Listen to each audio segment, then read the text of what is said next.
السلام عليكم ورحمة الله تعالى وبركاته. وإن سلام يا بلشة الصومالية ملك ستا جوكتاني مرحلة كستات كسوغنتين بأر رمضان مبارك. آدي أدبانين سلام يا ما أنت وحن رباه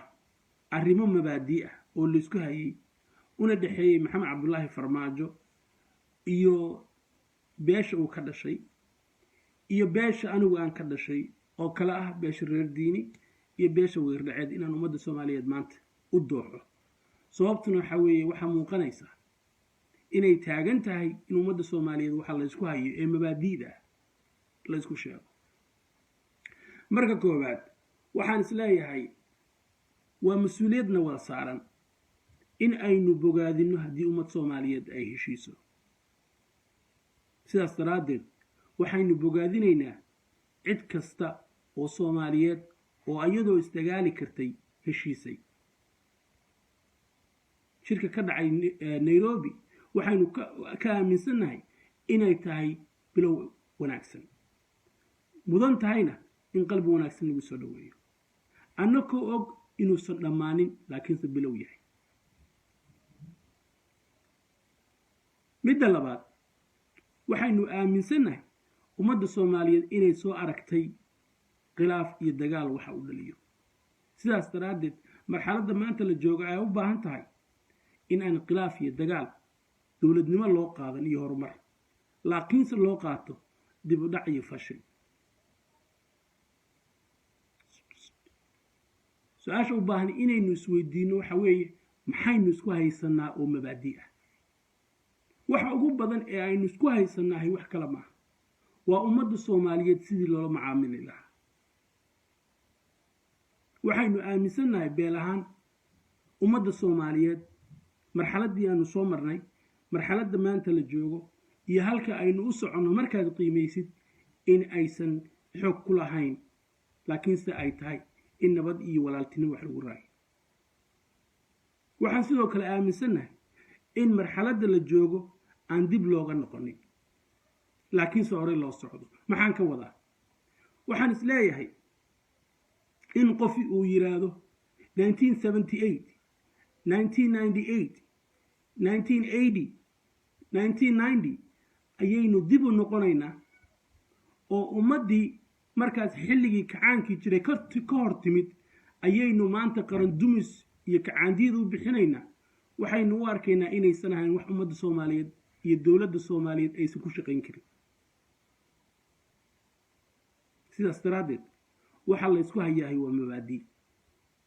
waxaana kow ka ah in ummadda Soomaaliyeed loo shaqeeyo laakiinse aan la afla gaadaynin ka qabiil ahaan markii maxamed cabdullaahi farmaajo uu soo baxay ummadda Soomaaliyeed waxaynu aaminsanahay inay nagu aamintay wax qaali ah ka qabiil ahaan markasta oo amaanadaas nala ku wakiishay nala dhiibay nala ku aaminay aynu aragno tasfiiq qaldan isticmaalaya waxaynu aaminsanahay inay tahay mas'uuliyadna saaran inaynu diidno waana mid maanta taagan intaa waxaa ka daran intaa waxaa sii dheer waxaynu aaminsanahay ka qabiil ahaan in qabiilada Soomaaliyeed walaaltinimo iyo iskaashi lagula shaqaysto niyad wanaag loo muujiyo dib aan loo noqonin laakiin hore loo socdo taa waxaa ka mid ah in aynu xiriir fiican la leenahay Puntland in aynu xiriir fiican la leenahay Kelinka inaynu xiriir fiican la lahayn Jubbaland inaynu u arkayno midnimada bulshada iyo meesha maanta ay taagan tahay in hore loogu socdo laakiinse aan dib la fiirin nasiib darro marka maxaa naga hor imaanaya caqabadaha naga hor imaanaya maxay yihiin caqabadaha naga hor imaanaya waxa weeye in la leeyahay waynu aarsanaynaa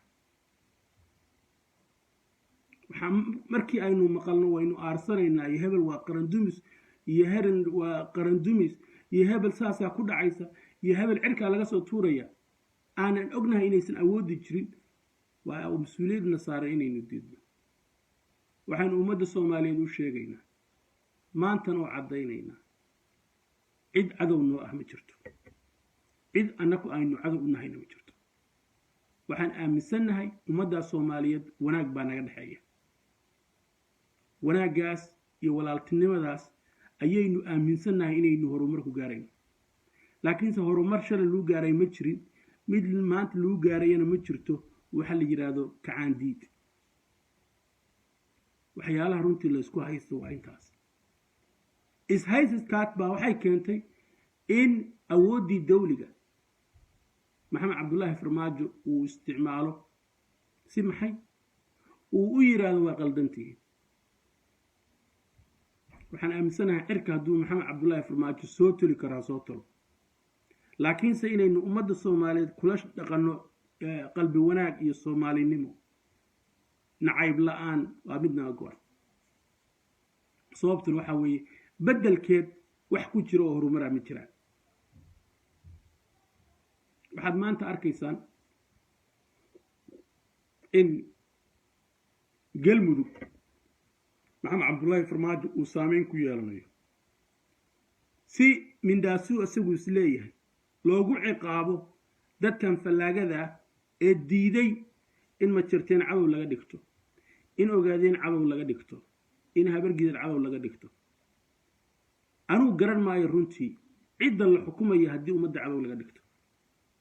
garan mayno meel ay soomaaliya wado garan mayno micnaha ay ku soo saa'idin karto waxaynu aaminsanahay inay tahay waalidaas marka shalana jirtay maantana jirtay ma dhici karto in magac marreexaan loogu geysto waynu diidaynaa waynu ka soo horjeesanaynaa waxaynu u aragnaa sumcad darro inay ku tahay beesha marreexaan ummadda soomaaliyeed shalay annagoo ogay wixii jiray ayay haddanana aamintay ilaahayna subxaana wa tacaala wuxuu calaf uga dhigay maxamed cabdullaahi farmaajo maxamed cabdullaahi farmaajo waxaa laga filayay ummadda soomaaliyeed inuu si wanaagsan oo soomaalinimo ah uu hogaamiyo lagama fulaynin waxa la yiraahdo qaran duumis iyo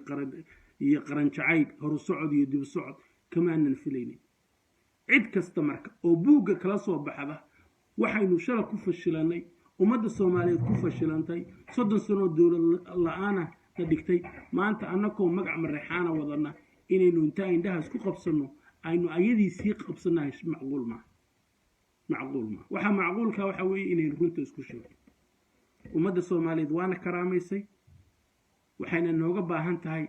in karaamadaas aynaan ugu gudin caqli xumo laakiinse aynu ugu gudno soomaalinimo walaaltinimo iyo garowsho ilaahay baan idinku dhaarshay caqliga mentalitiga ah maxamed siyaad barre oo 30 sano dhintay sidiisii baynu u noolaanaynaa ninka maanta ku leh oo aan awoodda haynin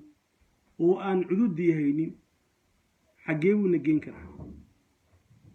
maanta waxaan idin kala hadlayaa waa cell phone 20 years ka hor ma jirin marka qofka maanta raba 1978kii wax ummad Soomaaliyeed ay soo martay oo lagu halaagmay qofka oranaya aynu ku dhaqanno inaynu ka yeelnahay macquul ma sababtu waxa weeye qof annaka Soomaalida naga mid ah oo raba maanta 1980giisii loo noolaan jiray inuu u noolaaday ma jiro qof kasta ma yeeli karo hal saac telefoonka ay kama tagi kartid 20 sano ka horna telefoon ma jirin tan magaalada ka baxay oo duurkaaga aadid oo soo wareegtid baa imaan jirtay laakiin waxa hadda maxanta aaminsan tahay haddii aad meeshan ka tagtid in macluumaad badan ku dhaafayo cidda maanta rabta si cusurnimo in ummad Soomaaliyeed oo na aamintay aynu afka uga galno aynu ku axad furno aynu ku abaal dhacno haddii cid kale ay yeelaysaa waa yeelkeed laakiinse annaka wagradha ma yeeli karo waxaanu aaminsanahay inay tahay qalab waxaanu aaminsanahay inay tahay gaf waxaanu aaminsanahay inay tahay wax ummadda Soomaaliyeed aysan nooga fadhin ummadda Soomaaliyeed waxaan ugu sheegayaa maanta waxa la isku hayay waa mabaadiidaas waxa la isku hayay waa mabaadiidaas nacayb kalena ma jiro jacayl kalena ma jiro waxaan rajaynayaa maamulada iyo qabiilada Soomaaliyeed ee nala dariska ah in aynu u sheegno walaaltinimo waxaan ahayn idin ma hayno Soomaalinimo waxaan ahayn idin ma hayno mana dhici karto qof intii ummadda Soomaaliyeed ay aamintay kalsooni siisay ku fashilmay in intaynu qaladkiisa dhabarka ku qaadano inaan qabiilo Soomaaliyeed oo wanaag naga mudan warka uu rabo ama warka uu sito ama waxay aaminsan yihiin inaynu la garab yaacnahay macquul maaha waxa aynu isku haynahay waa fundamental issues ummaddan ha la hogaamiyo si wanaagsan ha loo hogaamiyo iyo ummaddan kacaandiid iyo kacaanyeel iyo dib socod iyo hor socod baa laga dhigayaa middaas baynu diidanahay middaas baynu isku haysanaa middaas weeye midda maanta taagan waxaan rajaynayaa marka ummadda Soomaaliyeed meesha xaaladdu ay marayso waad u jeedaan kow inaad laba kala saartaan fashilka muuqda kana muuqda dawladdii Soomaaliya iyo Maxamed Cabdullaahi Farmaajo iyo inta taageerta iyo inaad kala saartaan inta qalbiga wanaagsan oo Soomaalida ah ee raba dalkan uu hore u socdo laakiin aanay dib u socon aad iyo aad baa idin salaamaya assalaamu calaykum waraxmatullaahi wabarakaatuh